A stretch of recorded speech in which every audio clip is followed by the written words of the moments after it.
إن الحمد لله والصلاة والسلام على رسول الله. أعوذ بالله من الشيطان الرجيم. بسم الله الرحمن الرحيم. ومن أعرض عن ذكري فإن له معيشة ضنكا ونحشره يوم القيامة أعمى وقد كنت بصيرا قال رب لم حشرتني أعمى وقد كنت بصيرا قال كذلك أتتك آياتنا فنسيتها للآخر الآيات. صدق الله العظيم. قال رسول الله صلى الله عليه وسلم الكيس من دان نفسه وعمل لما بعد الموت والعجيج من أتبع نفسه وتمنى على الله. প্রথম আয়াতটিকে বলা হয়েছে আল্লাহ রাসূলুল্লাহ আল্লাহ রাব্বুল আলামিন সূরা তোহার 125, 26, 27 আয়াতে বলছেন ওমান আ'রাদা আন যিকরি ফাইন্না লাহু মাঈশাতান দনকা ওয়া নাহশুরুহু ইয়াওমাল কিয়ামাতি আমা। কিয়ামতের ময়দানে আল্লাহ রাব্বুল আলামিন এবং দুনিয়াতে মুমিন যারা দুনিয়ার কোরআন হাদিস থেকে বিমুখ থাকে, ইসলাম থেকে যারা দূরে সরে থাকে, ওমান আ'রাদা আন যিকরি ফাইন্না লাহু মাঈশাতান দনকা ওয়া নাহশুরুহু ইয়াওমাল কিয়ামাতি আমা।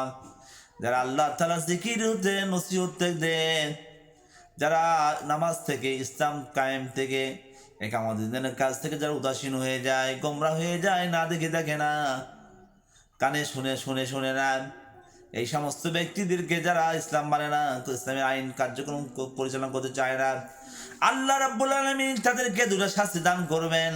তার মধ্যে একটি শাস্তি হচ্ছে তাদেরকে কিয়ামতের ময়দানে আল্লাহ রাব্বুল আলামিন তাদের অন্ধকারে উঠাবেন।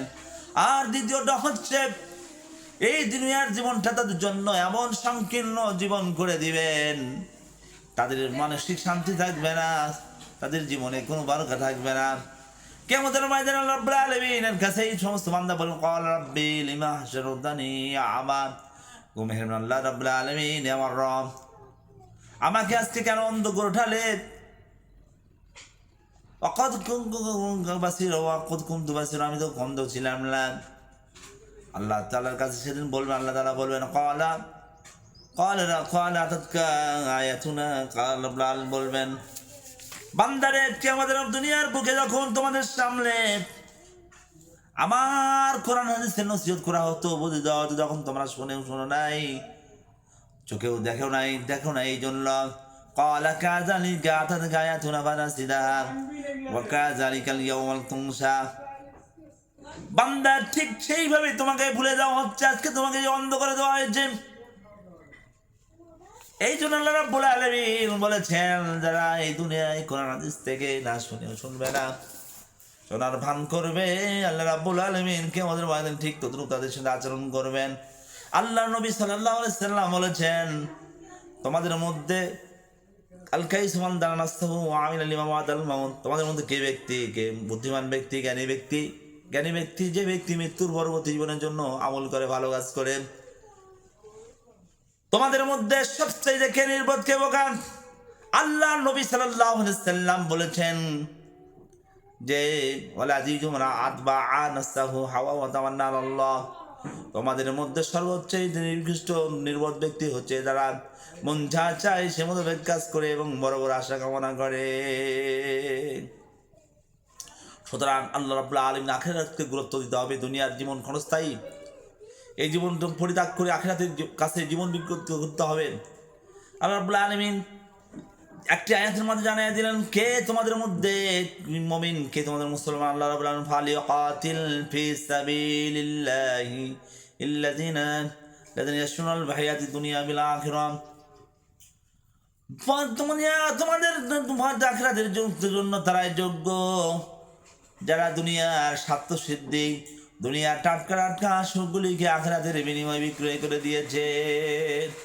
ফালিয়াকাতিল ফি সাবিলিল্লাহি আল্লাযিনা ইয়াশরুনাল হায়াতিদ দুনিয়া বিল আখিরাহ। আল্লাহ রাব্বুল আলামিন এই কথাটি বলেছেন। সম্মানিত উপস্থিতি কেরাম, আল্লাহ নবী বলেছেন মান রাআ মিনকুম মুনকারান ফালিয়ুগাইয়িরহু বিয়াদিহি ফাবি লিসানিহি ফাবি কলবিহি ওয়া যালিকা আযাবুল ঈমান।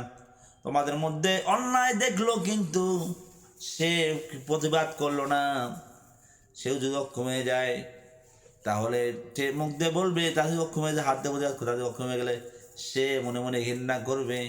আর এই তিনটার মধ্যে যার একটাও নাই সে হচ্ছে মুনাফিক। সাদাকাল্লাহ।